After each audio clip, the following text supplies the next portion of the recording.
Hi, how are we doing, everybody, and welcome to Russell Heritage Golf. Today we're talking about the release. So the point when we've already hit the golf ball. And the reason why, well, hopefully this video will start to explain why I personally think it's important. What I've been doing is I've been breaking the golf swing down and I've been kind of taking it into sections, and with recent videos I've talked very much about impact and how hands and arms would move, if you like, and how the body would move. And then hopefully today's video just sheds more light as to why the body would move that certain way. See, what would happen is that we would swing up towards the top, right? And we would start to create an opening. Now, as we keep bringing the club down, you'd continue to rotate. As you continue to turn, what would happen is that you would get to a position where roughly the club shaft is horizontal, right? So you can see the way it's horizontally placed. Now, I'm maxed out, right? The rotation is maxed out. The weight pressure due to the rotation is maxed out. I'm on the left. That's why I can't move into that side anymore. And you can try this at home, right? That you're just going to cap out in terms of how much movement. So then what would start to happen is what I've been talking about recently on the channel, is that then you would start to go into a state of extension. So the lead leg would straighten. As the lead leg straightens, then everything becomes tilted on this side. So the lead shoulder would start to lift. As the lead shoulder starts to lift, then it would induce a rotation of the arms to help you get the club face square. Now, as this kind of carries on and you keep this moving through, then this is why then it makes sense that, you know, because you're capped out, you can't move anymore, you need to find a way to keep rotating to go through. So that's why we would lift up.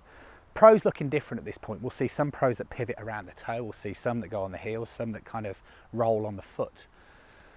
But it doesn't matter, but it's important that, as I did in a previous video, in its pure simplicity, you've got to get this thigh moving out towards your target to continue to turn. It'd be like throwing a ball. You wouldn't throw into a square leg, you would throw more forward facing. So that's kind of what needs to happen. Now, essentially, you know, therefore, if I kind of transition this way and I get stuck here and then I lift up and out of the ball, that gives me the impact position, which is desirable because I'd hit the ball with open shoulders, right? Which I've already talked about. Then as I go through the hitting area, as I keep to turn, obviously the club face would look very stable through this hitting area. And then what would start to happen is there'd be a natural re-rotation of the lead arm to keep the club on plane. Hence the reason why you watch most golf professionals and they look this way coming in towards the hitting area. What I mean is as opposed to things like this or this, okay? And that's the big thing really. It's like, okay, you're going to get better at your golf, and loads of people have been really kind in their comments and they've been saying they are getting better at their golf, and I'm going to continue to endeavour to help more golfers get better at their golf. And the reality is that we've got a long journey ahead of us. We've got to talk about feelings, we've got to talk about potentially which muscles are activated, we've got to talk about best methods of practice, then you can start talking about scoring. There's loads of things to improve everybody's golf. But without the correct level of understanding, then what starts to happen is that you're painting this picture in your head of the wrong movement. And I see loads of golfers that come for lessons, and you know, you ask golfers to do a practice swing and they're kind of doing this sort of stuff. Do you know what I mean? Where they just kind of, they know that this exists, but they're consciously making an effort to do it.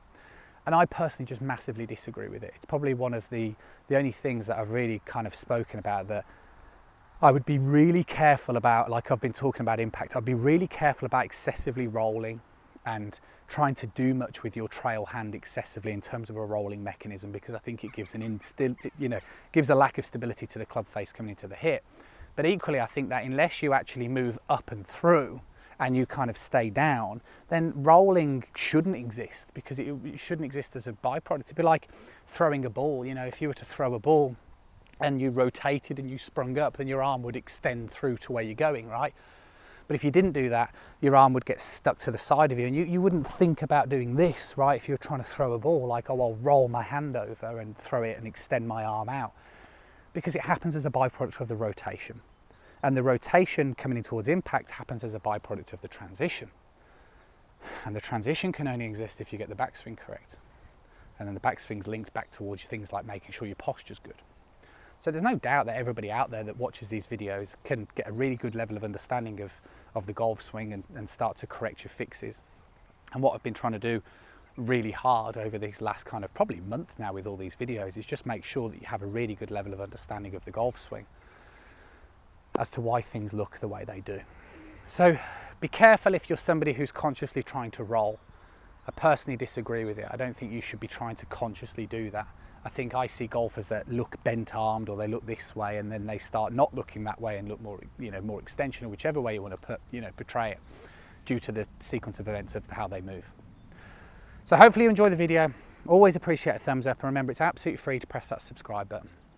If you're going to press the subscribe button, you might as well press that little bell icon, because that means you'll receive notifications every time a new video comes out. Catch up with you guys soon.